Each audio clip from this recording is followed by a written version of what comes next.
If anybody can help me, can you please put in the comments below?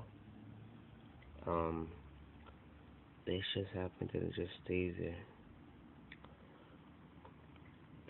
And this is the keyboard.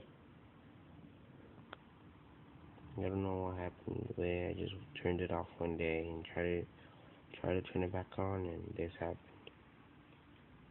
Thanks for watching. Bye.